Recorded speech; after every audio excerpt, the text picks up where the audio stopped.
మీ సంతాన కలను నిజం చేసుకునేందుకు ఈ రోజే 49 సంప్రదించండి 9390501418. Welcome to Telugu popular TV. Hyderabad real estate పరిస్థితికి సంబంధించి మనం వివిధ ఇంటర్వ్యూలు చేస్తాం. అందులో భాగంగా ఇప్పుడు సీనియర్ జర్నలిస్ట్ సురేష్ కొచ్చటిల్ గారితో మనం హైదరాబాద్ రియల్ ఎస్టేట్ ట్రెండ్ ఏంటి, ఇప్పుడు అసలు ఫ్లాట్స్ కొనొచ్చా కొనకూడదా, అసలు మార్కెట్ ఎందుకు ఇంత క్రాష్ అవుతుంది, హైదరాబాద్ రియల్ ఎస్టేట్లో ఇప్పుడు సామాన్యులు ఇల్లు కొనలేని పరిస్థితి ఎందుకు వచ్చింది, అసలు అమ్ముడు మరో పక్క చూస్తుంటే బిల్డర్లకు కూడా అమ్మకాలు కూడా భారీగా పడిపోయాయి.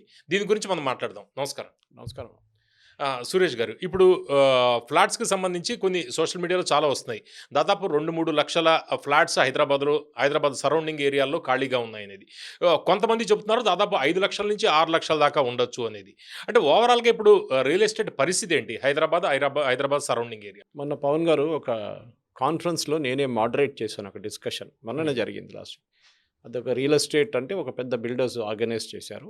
దానికి వెళ్ళినప్పుడు అక్కడ ఒక major real estate advisory firm, నేను వాళ్ళ పేరు తీసుకోను ఎందుకంటే పాప ఆయన ప్రాబ్లంలో వచ్చేస్తాడు. ఆయన మాట్లాడుతూ నా దగ్గర చెప్పారు, కమర్షియల్కి ప్రాబ్లం లేదు, కమర్షియల్ ఇక్కడ ఉంది. హైదరాబాద్లో ఇప్పుడు 422 జీసీసీస్ ఉన్నాయి, గ్లోబల్ కేపబిలిటీ సెంటర్స్. ఫేస్బుక్ ఉండొచ్చు, గూగుల్ ఉండొచ్చు, మైక్రోసాఫ్ట్ ఉండొచ్చు. These are called global capability centres. Okay, అట్లాంటి 422 హైదరాబాద్లో ఉన్నాయి. అది పెరుగుతుంది. Hyderabad is the fastest growing GCC market in the country. Even though Bengaluru కన్నా మన నంబర్ తక్కువ. ఆల్ ఇండియా లెవెల్లో ఆల్మోస్ట్ 1900 జీసీసీస్ ఉన్నాయి. క్లోజ్ టు 2000 దాకా జీసీసీలో 422 హైదరాబాద్లో ఉంది. కానీ growth percentage wise Hyderabad is growing fast కమర్షియల్లో. కానీ ప్రాబ్లం ఎక్కడ వస్తుందంటే రెసిడెన్షియల్లో వస్తుంది. ఇప్పుడు మీరు కమర్షియల్ అంటే ఏంటి, అది ఒక బయట నుంచి వచ్చే కంపెనీ, వాడేం చూస్తాడు, డాలర్ వాల్యూలో చూస్తాడు, అది చాలా చీప్ ఉంది, ఇక్కడ తీసుకుందాం, టాలెంట్ ఉంది, ఇన్ఫ్రాస్ట్రక్చర్ బాగుంది, మనం ఇక్కడ పెడదాం, ఒక 2000 మంది 3000 మందిని రిక్రూట్ చేస్తాం. దిస్ ఇస్ ద స్ట్రాటజీ అనమాట. కానీ వీళ్ళు ఎక్కడైనా ఉండాలి కదా, 2000 3000 మంది, ఎస్పెషల్లీ బయట నుంచి వచ్చిన వాళ్ళు ఎక్కడ ఉంటారు?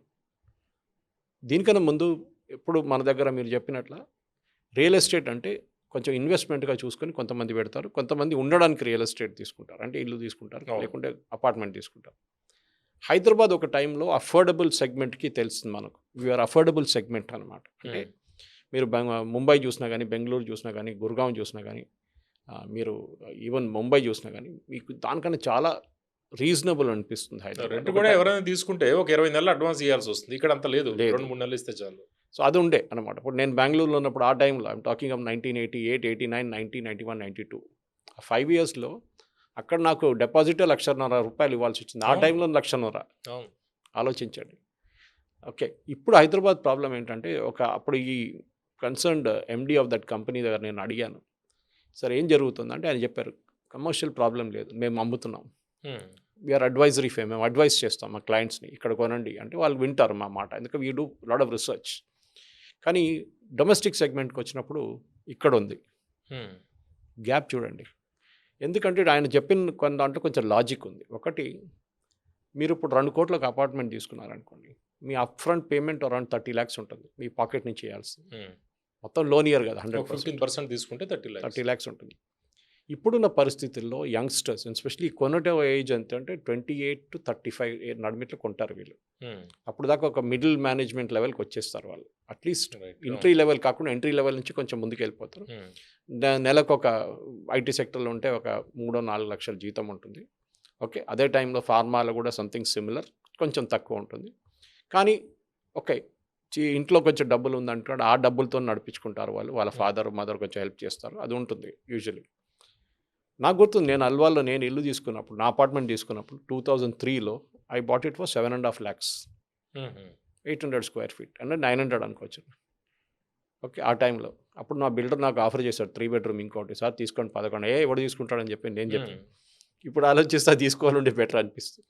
కానీ ఆ అఫోర్డబిలిటీ ఇప్పుడు లేదు. మీరు ఆలోచించండి, 11 పోయి ఇప్పుడు మీకు 50 పెడితే కూడా మీకు సిటీ అవుట్స్కర్ట్స్లో ఎక్కడో వస్తుంది, రాదు. మీకు పొల్యూటెడ్ వాటర్ ఉంటుంది, అన్ని అట్లాంటి ప్లేసెస్లో తక్కువ ఉంటుంది రియల్ ఎస్టేట్ కాస్ట్.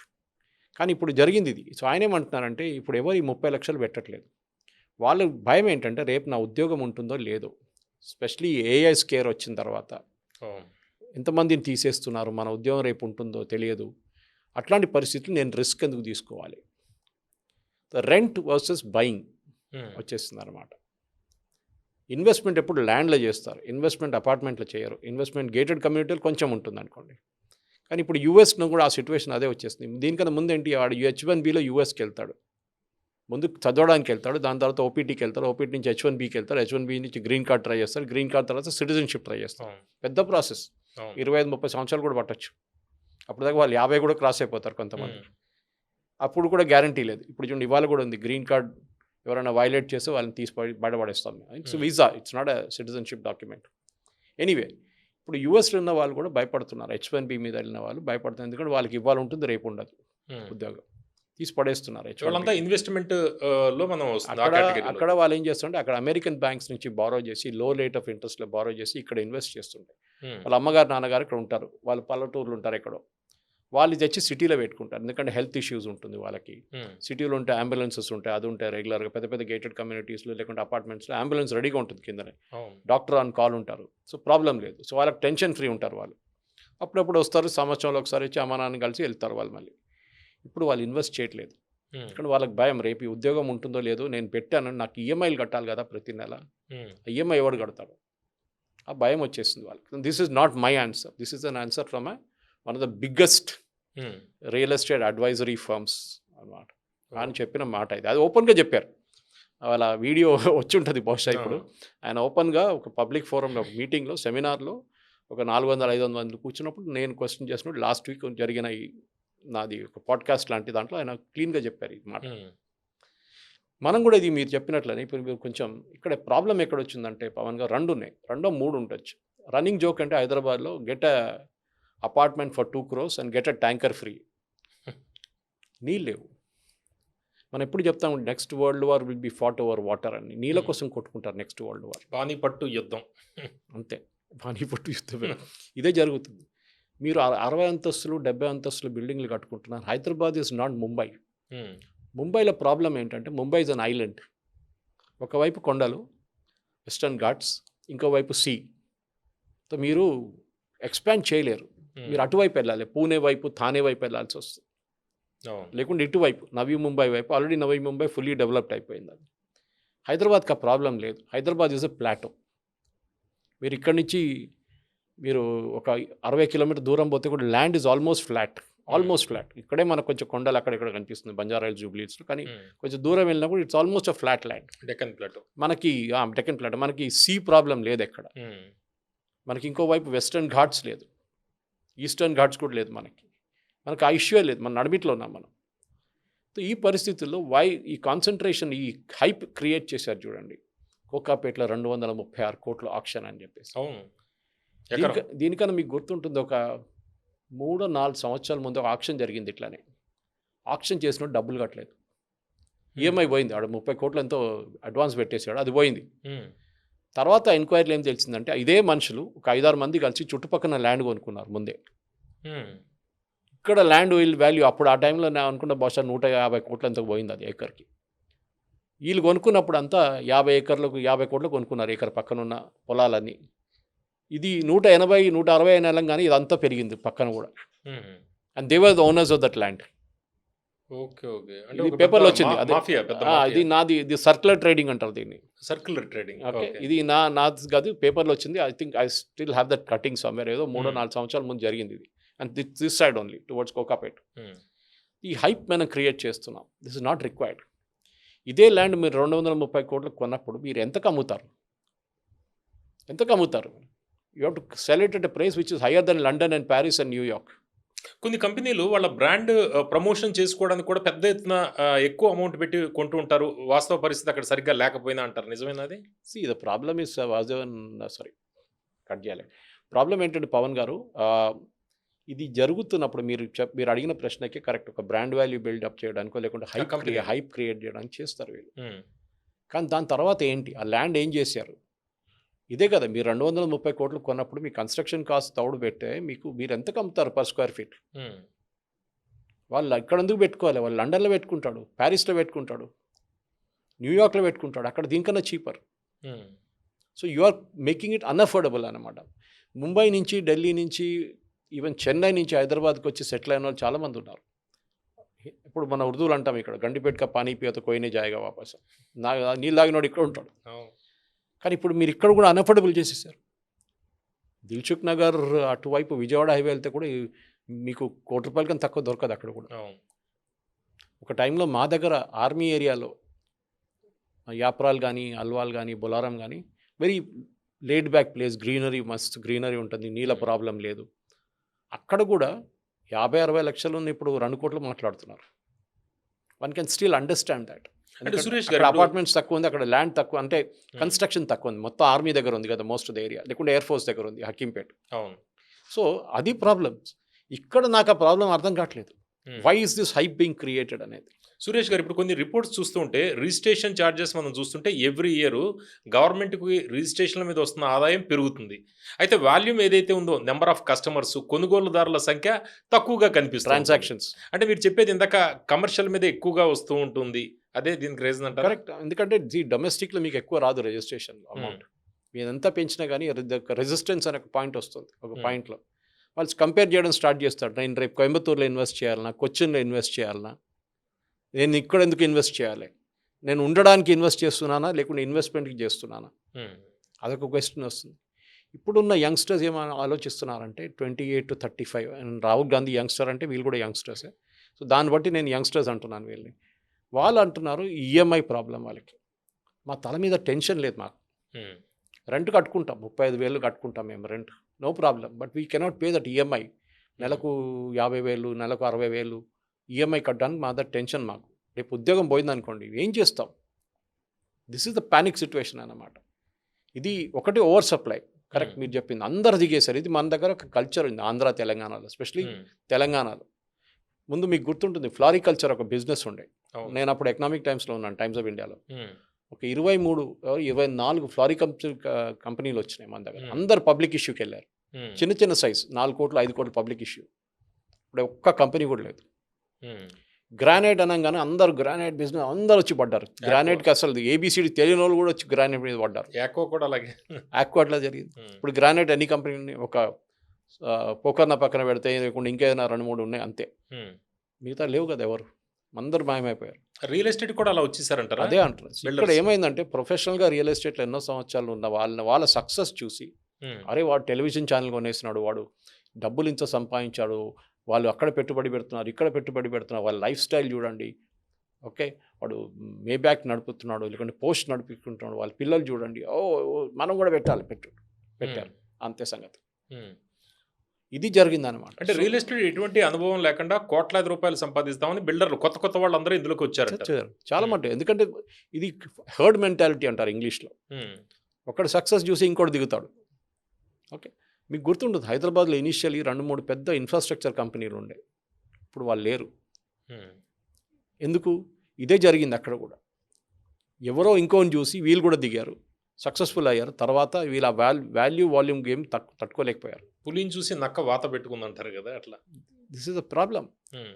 మన ఈ హర్డ్ మెంటాలిటీ ఎప్పుడు దాకా మనం కంట్రోల్ చేయమో ఇదే జరుగుతుంది. అంటే సురేష్ గారు మీరు చెప్తుందేమో జియో పొలిటికల్, అంటే యూఎస్లో ఉన్న వాళ్ళు కావచ్చు, విదేశాల్లో ఉన్న వాళ్ళు పెట్టుబడులు అనేది కొంత తగ్గింది.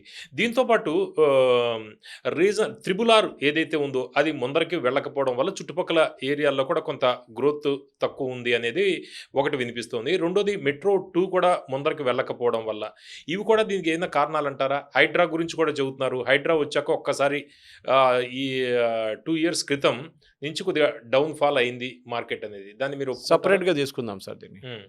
ఫస్ట్ మీరు అవుటర్ రింగ్ రోడ్ తీసుకోండి, రీజనల్ రింగ్ రోడ్ మర్చిపోండి. అవుటర్ రింగ్ రోడ్ వచ్చినప్పుడు ఎంత హైప్ క్రియేట్ చేశారు సార్.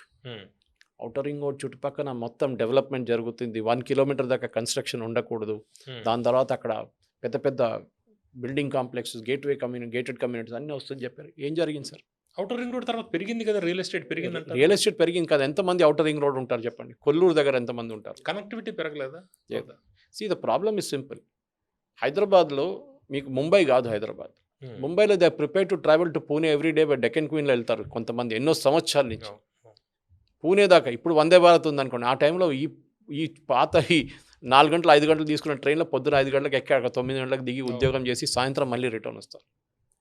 ముంబైలో 2 గంటలు 3 గంటలు మీరు ఏం చెప్తారు, సిటీ అవుట్స్కర్ట్స్ నుంచి థానే నుంచి మీరు ట్రావెల్ చేసి వస్తారు, నవీ ముంబై నుంచి సిటీకి వస్తారు. ఓకే, బోరివిల్లి నుంచి మీరు చర్చ్ గేట్కి వస్తారు, వాళ్ళకి ట్రావెలింగ్ కెపాసిటీ ఉంది, గంటన్నర ట్రైన్లో ఉంటారు వాళ్ళు. మన దగ్గర అట్లా లేదు. మన దగ్గర అందరికంటే నేను ఇప్పుడే చేరుకోవాలి, 5 నిమిషాలు ఉండాలి, అక్కడ 10 నిమిషాలు ఉండాలి. దానికోసం ఏం చేస్తారు, చుట్టుపక్కనే ఉంటారు. ఓకే, కానీ అఫోర్డబుల్ కాని వాళ్ళు ఏం చేస్తారు, వాళ్ళు దూరంలో ఉంటారు, వాళ్ళే ట్రావెల్ చేస్తారు ఎక్కువ. మీరు ఇప్పుడు కాల్ సెంటర్ సిస్టంలో చూస్తే క్యాబ్లు ఎన్ని ఉన్నాయి, క్యాబ్లు ఉప్పల్ నుంచి వస్తుంది, దిల్సుఖ్ నగర్ నుంచి వస్తుంది, ఇటు షామీర్పేట వైపు, మెడ్చల్ వైపు నుంచి, అన్ని చోట్ల నుంచి సిటీకి వస్తుంటుంది క్యాబ్స్, ఎంప్లాయీస్ని తీసుకొని. ఇది ప్రాబ్లం అన్నమాట మన దగ్గర. We are made it unaffordable totally.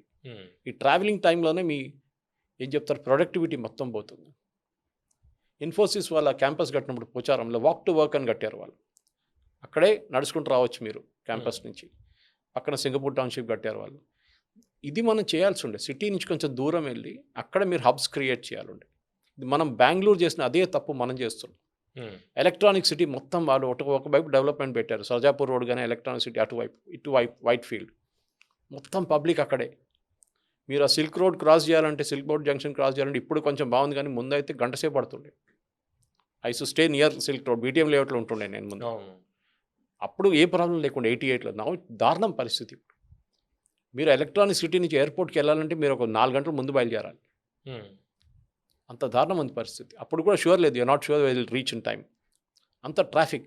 ఇది మనకు Hyderabad population is around 1 crore Pavan garu. ఇప్పుడున్న 1.2 అంటున్నారు, చూడాలి సెన్సస్లో ఎంత వస్తుంది. మన దగ్గర 1 కోటి వెహికల్స్ ఉన్నాయి.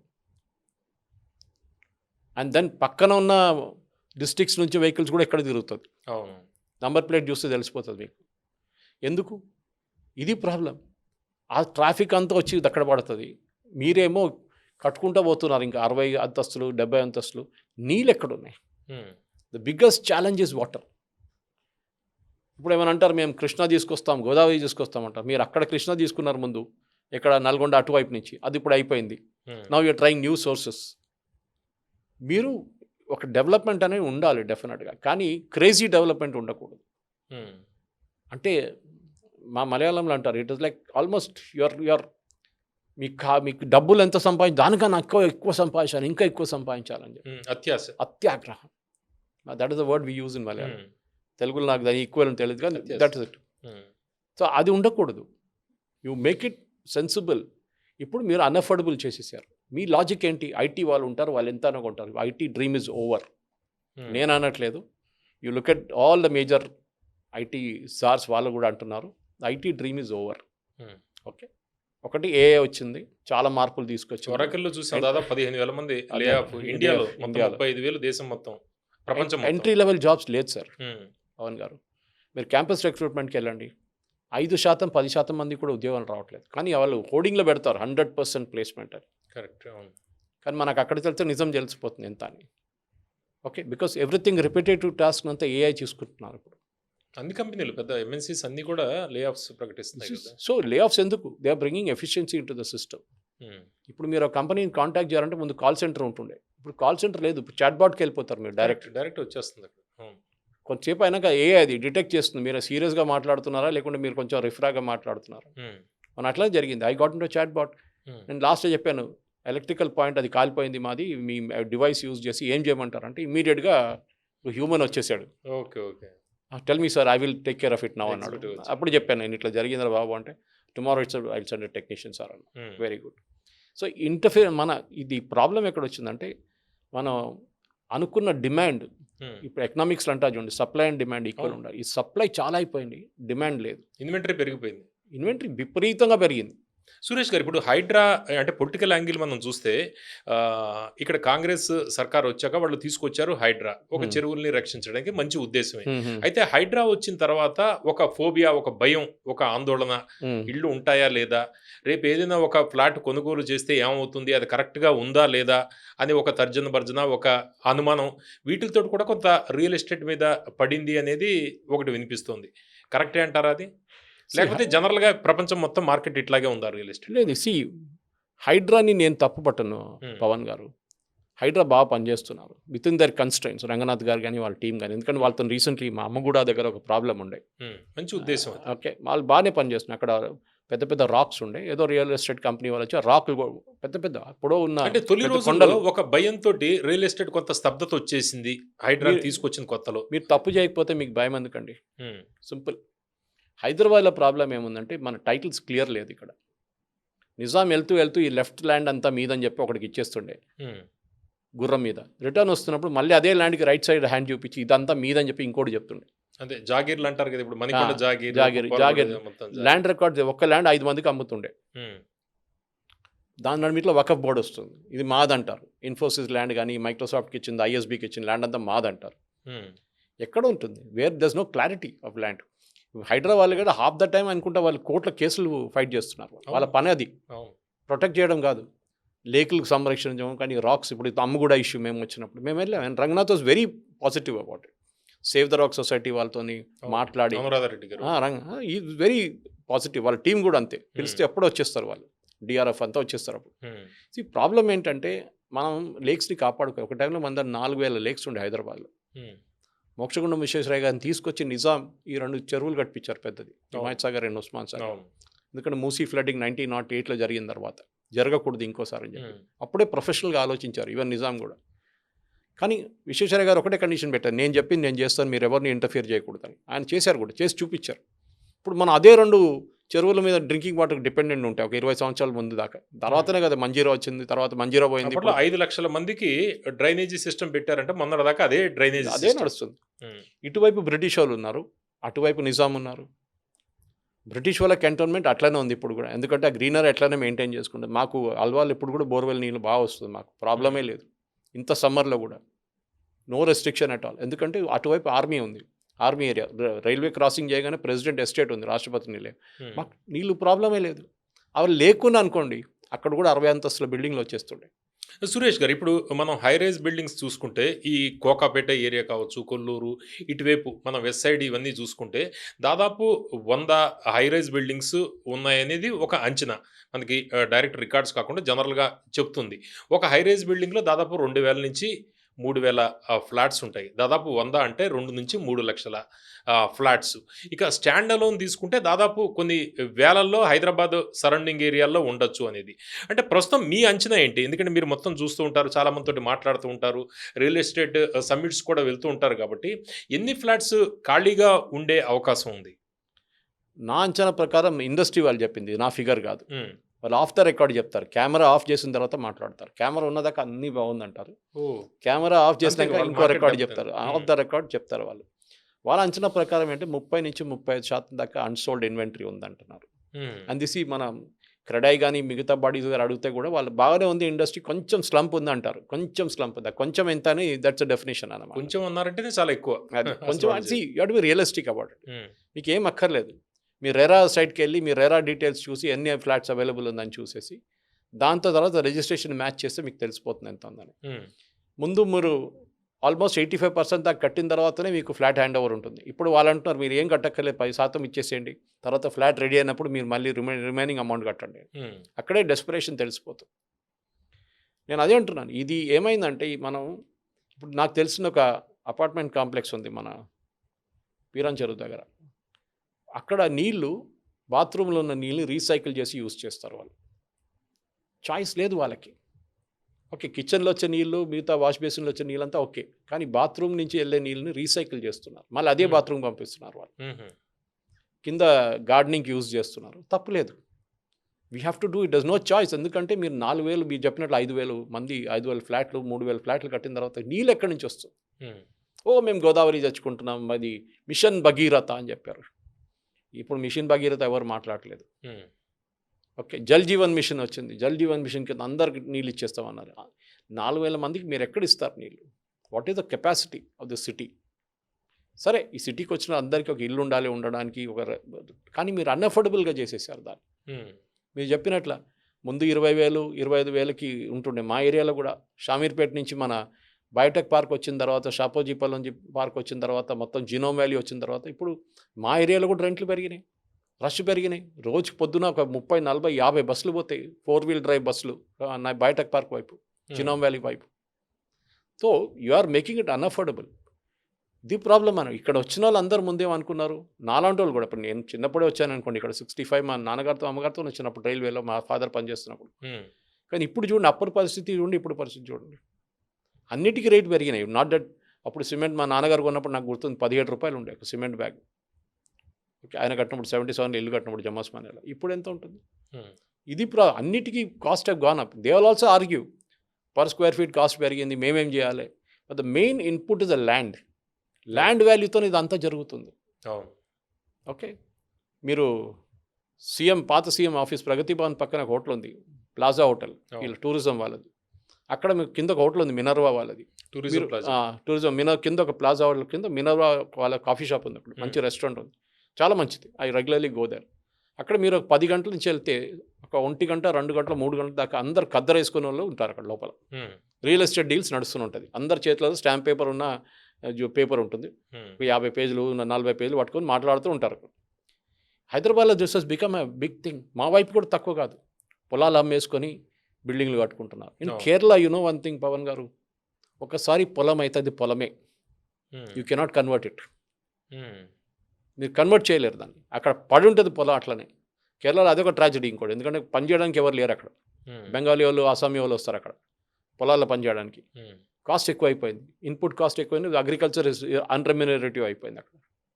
సో దాన్ని కన్వర్ట్ చేసి మాకు ఏదైనా బిల్డింగ్లు కడదామంటే no, permission is not given. అది కమ్యూనిస్ట్ వాళ్ళు తీసుకొచ్చిన రూల్, అది అట్లనే ఉంది. One way it is good, ఈ వాటర్ టేబుల్ స్టేబుల్గా ఉంటుంది.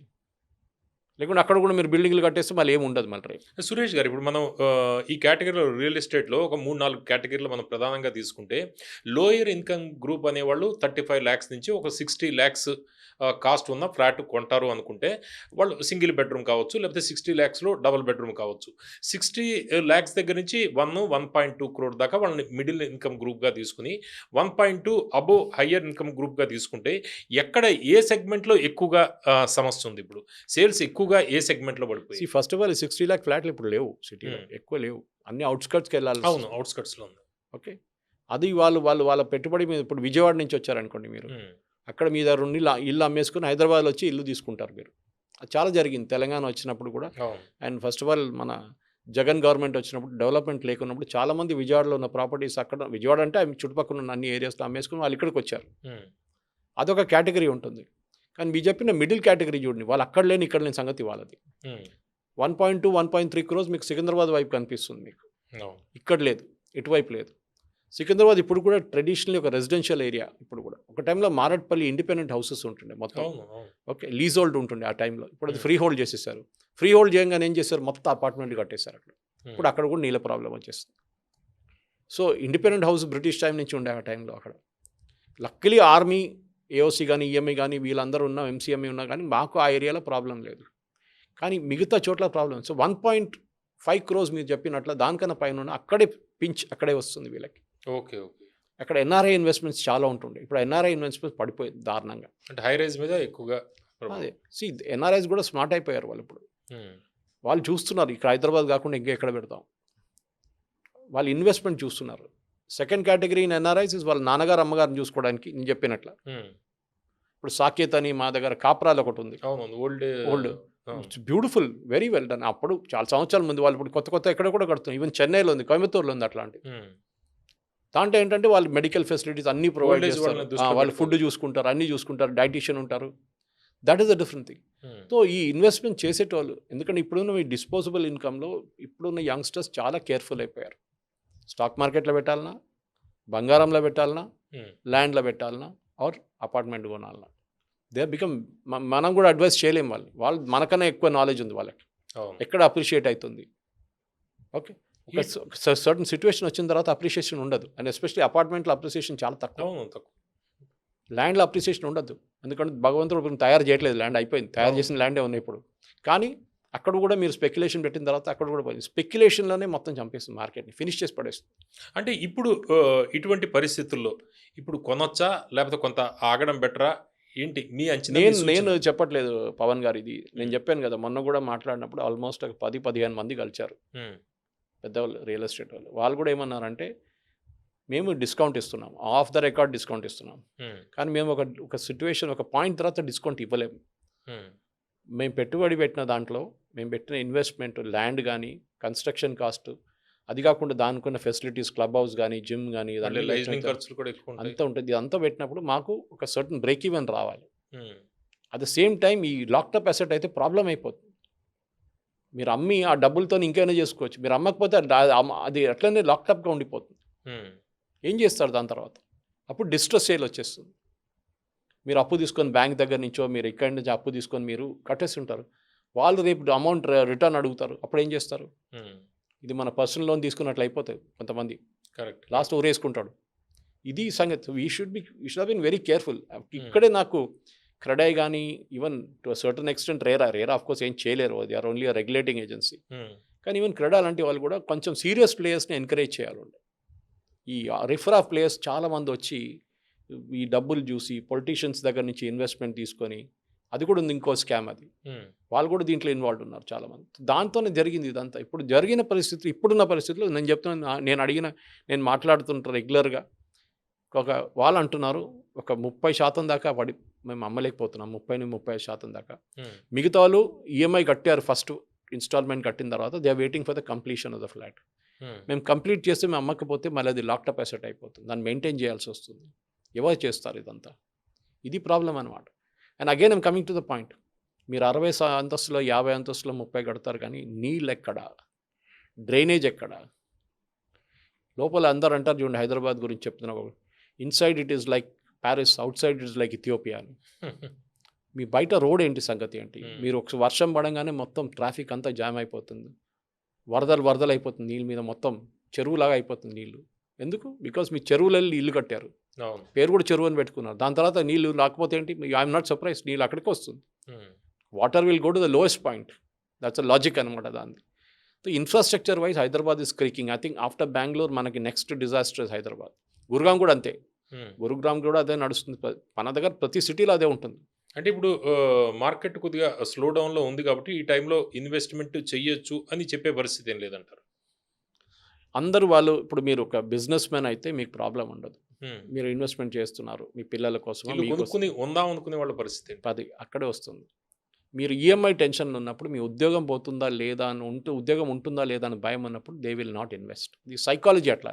అంతేనండి. అవును. రాత్రి నిద్రపోవడానికి నిద్ర రావాలి. యాక్చువల్లీ నిద్ర రాదు. నంబర్లు తిరుగుతుంటాయి మీ బ్రెయిన్లో.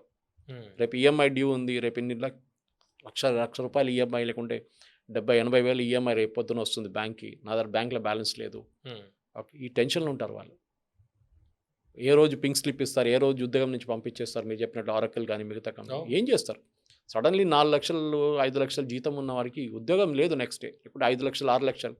వాడేమో ఆ డ్రీమ్ చూసి వాడు పెద్ద అపార్ట్మెంట్ కొనుక్కున్నాడు. సడన్గా టప్ అని అన్ని పడిపోతుంది. ఉద్యోగం పోయిన వాళ్ళు కూడా కొన్ని రీసేల్ కూడా వస్తున్నాయి, కొన్ని అవి కూడా కనిపిస్తాయి. డిస్ట్రెస్ సేల్, ఉమ్, రీసేల్ కూడా కాదు, it's called distress sale.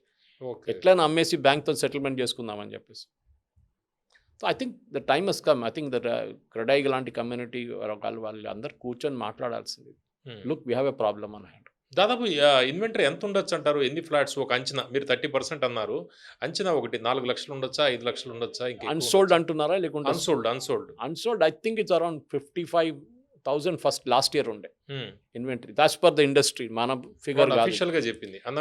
Unofficial మనకు తెలియదు, ఎందుకంటే కొంతమంది రేరా బయట ఉన్నారు. So they are quoting from వాళ్ళ అసోసియేషన్ మెంబర్స్ నుంచి కోట్ చేస్తున్నారు. మీరు ఒక ఇన్ఫ్లేషన్ ఫిగర్ మీరు ఒక వాళ్ళు అండర్స్టేట్ చెప్తారు. ఇప్పుడు ఒక 55 మీరు ఒక 75 అని పెట్టుకోవచ్చు ఈజీ. ఐ థింక్ సమ్వేర్ వాళ్ళు స్టేట్ చేయాలి. అయితే చాలా రేరాలో ఉండవు అవి. ఎందుకంటే రేరా ఓన్లీ రిజిస్టర్స్ థింగ్. వాళ్ళ లాజిక్ ఏం చెప్తారు, రెగ్యులేషన్ చూసుకుంటారు. వాడు డబ్బులు తీసుకొని మాయమైపోకూడదు, చెప్పిన డైట్గా ఇవ్వాలి. మన ఇది ఈవెన్ ఢిల్లీలో చూస్తున్నాం చాలా మటుకు. స్టెర్లింగ్ డెవలపర్స్ కానీ చాలా మటుకు కంపెనీలు సుప్రీంకోర్టు దాకా వెళ్ళారు. దాంట్లో వాళ్ళు మొత్తం గాయపోయిన తర్వాత హడ్కో టు టేక్ ఓవర్, మిగతా కంపెనీ టేక్ ఓవర్ చేసి కడుతున్నారు ఇప్పుడు దాన్ని. ఐ థింక్ మన దగ్గర కూడా ఉన్నాయి number wise. I think CREDAI should clarify. మీ దగ్గర వాళ్ళు మిమ్మల్ని పిలిచి చెప్పాలి, పవన్ గారు రండి మనం మాట్లాడదాం, this is the situation, round table లాగా నిజం చెప్దాం ప్రజలకి, ఇది జరుగుతుంది. We also want money, they also want invest. కానీ వాళ్ళకి ఉద్యోగం, I don't blame real estate, problem is stability of the job. Job stability లేనప్పుడు యూఎస్లో కానీ ఇక్కడ కానీ జియో పాలిటిక్స్ వాళ్ళు చాలా భయపడుతున్నారు. జియో పాలిటిక్స్ అంటే Trump is very clear, America for Americans, అంతే సింపుల్. ఆయన అది చూస్తున్నాడు. మీరు చదువుకున్నారా 4 సంవత్సరాలకు వచ్చారా చదువుకొని వెళ్ళిపోండి అంతే వీసా ఇస్తున్నారు ఇప్పుడు దానికన్నా ఎక్కువ ఇవ్వట్లేదు ఓపీటీ కూడా ఇవ్వట్లేదు అవును.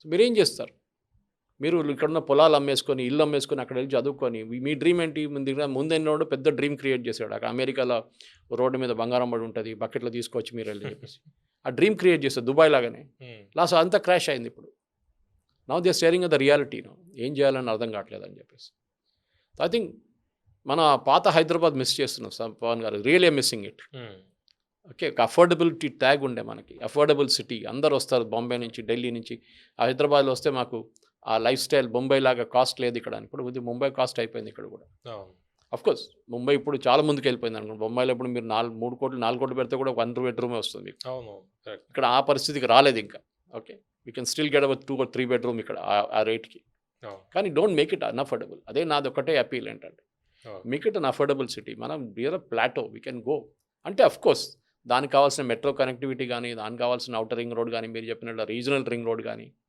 రీజనల్ రింగ్ రోడ్ అంతా ఇంకా 20 సంవత్సరాలు పడుతుంది అది వచ్చేదాకా ఈజీలీ కానీ దానికి కూడా అక్కడైతే ప్రాబ్లం సేమ్ థింగ్ ఇన్ఫ్రాస్ట్రక్చర్ ఎక్కడ ఉంది ఇప్పుడు మీరు సిద్దిపేటలో వీళ్ళు తీసుకెళ్ళి ఐటీ పార్క్ పెట్టారు నేను మనం చూశాను అది ఖాళీగా ఉంది ఎవరు వెళ్తారు చెప్పండి అక్కడికి ఇక్కడి నుంచి ఒక ఐటీ పార్క్లో పనిచేసే ఎంప్లాయీ ఆడు బొంబాయి నుంచో ఢిల్లీ నుంచో యూఎస్ నుంచి వచ్చి ఉంటాడు why will go to Siddipet or anywhere for that matter political party చెప్పుకోవడానికి ఉపయోగపడుతుంది వాళ్ళకి సాయంత్రం కాగానే వాళ్ళకి ఏం కావాలి ఎంటర్టైన్మెంట్ కావాలి ఒక హోటల్కి వెళ్ళాలి మాల్కి వెళ్ళాలి ఫ్యామిలీని తీసుకెళ్ళాలి మంచి ఇంటర్నేషనల్ స్కూల్స్ ఉండాలి అదే చూస్తున్నారు వాళ్ళు మన దగ్గర కూడా ఎందుకు చాలా మంది మన దగ్గర గ్రూప్స్ కొన్ని వాట్సాప్ గ్రూప్స్లో ఉన్నాను నేను వాళ్ళు we're relocating from US so please tell us which are the good international schools అడుగుతారు కొంతమంది అడ్వైజ్ ఇస్తారు ఇక్కడ వెళ్ళండి అని చెప్పేసి సో ఇన్ఫ్రాస్ట్రక్చర్ వైజ్ ఆల్సో చాలా ఇంపార్టెంట్ అది మీరు క్రియేట్ చేస్తున్న దానికి నీళ్ళు ఉంటుందా లేదా అది ముందు చెప్పండి హైదరాబాద్లో ఎన్ని ట్యాంకర్లు తిరుగుతుంది చూడండి నేను ఇది కూడా HWSSB ఫిగర్స్ నేను చెప్పట్లేదు వెస్ట్ హైదరాబాద్కి మ్యాక్సిమం ట్యాంకర్స్ వెస్ట్ హైదరాబాద్కి వెళ్తుంది ఎందుకు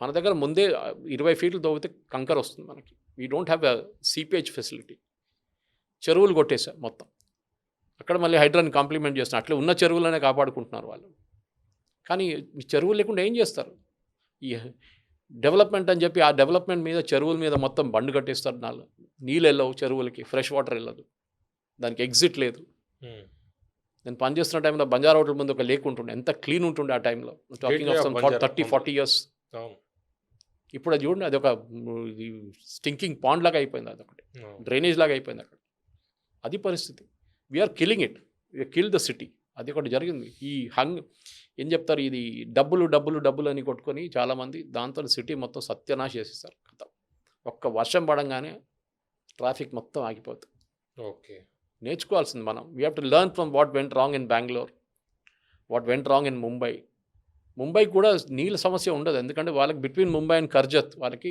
11 లేక్స్ ఉన్నాయి హ్యూజ్ లేక్స్ అక్కడ వర్షం పడుతుంది ఇప్పుడు ఈసారి వర్షం తగ్గింది కానీ నిన్న నుంచి మళ్ళీ మొదలైంది అక్కడ వర్షం so it's not and major issue వర్షం ఫిల్అప్ అయిపోతుంది కానీ అది కాదు ప్రాబ్లం మనకి అట్లాంటి సోర్సెస్ లేవు మనకు ఉన్న 2 హిమాయత్ సాగర్ ఉస్మాన్ సాగర్ మొత్తం వచ్చేది వికారాబాద్ నుంచి మూసీ ఆ మూసీని ఏం చేసాం మనం ఆ వికారాబాద్ నుంచి వస్తున్న నీళ్లు మన గండిపేటకు వచ్చేది మొత్తం ఫామ్ హౌస్లు కట్టేసి డైవర్ట్ చేసుకున్నాం ఇప్పుడు నీళ్ళు రావట్లేదు అక్కడికి హిమాయత్ సాగర్ ఫుల్ అయిపోయింది ఉస్మాన్ సాగర్ ఖాళీగా పడింది ఇవాళ పేపర్లో వచ్చింది చూడండి ఇవాళ వై 2 ఒకటే సోర్స్ కదా ఎందుకు రావట్లేదు ఆబ్వియస్లీ రీజన్స్ ఇది అందరూ అదే చూస్తున్నారు ఎవడు కడితే కూడా నా నీళ్ళు నాకు కావాలి అక్కడి నుంచి వికారాబాద్ నుంచి వస్తున్న నీళ్ళంతా ఆపేస్తున్నారు నీళ్ళు లేవు అఫ్కోర్స్ ఈ 2 సరిపోదు అనుకోండి మనకి ఇప్పుడున్న సిటీకి నాట్ ఈవెన్ 5% 10% కూడా సరిపోదు ఈ నీళ్ళు కృష్ణా కానీ గోదావరి నుంచి తెచ్చుకుంటాం ఎన్ని రోజులు ఒకరోజు వాళ్ళు కూడా ఆపేస్తారు అప్ స్ట్రీమ్ వాళ్ళు అంటారు మేము ఇవ్వం ఇంకా మీకు నీళ్ళు అని చెప్పేసి అప్పుడు మనం ఏం చేస్తాం ఇక్కడ చెప్పడానికి బాగుంటుంది మంజీరా నీళ్ళు అంటాను మంజీరా నీళ్ళు ఉన్నాయి అప్పుడు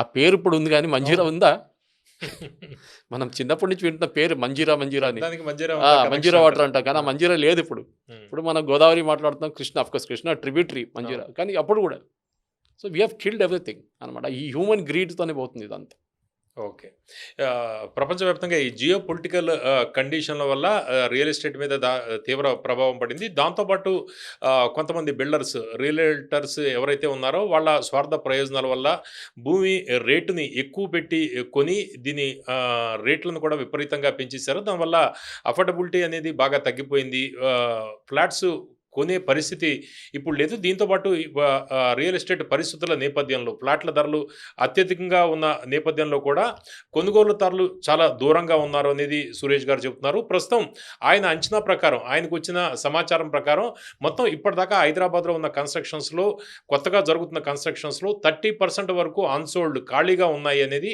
ఆయన అంచనా. చూస్తూ ఉండండి తెలుగు పాపులర్ టీవీ.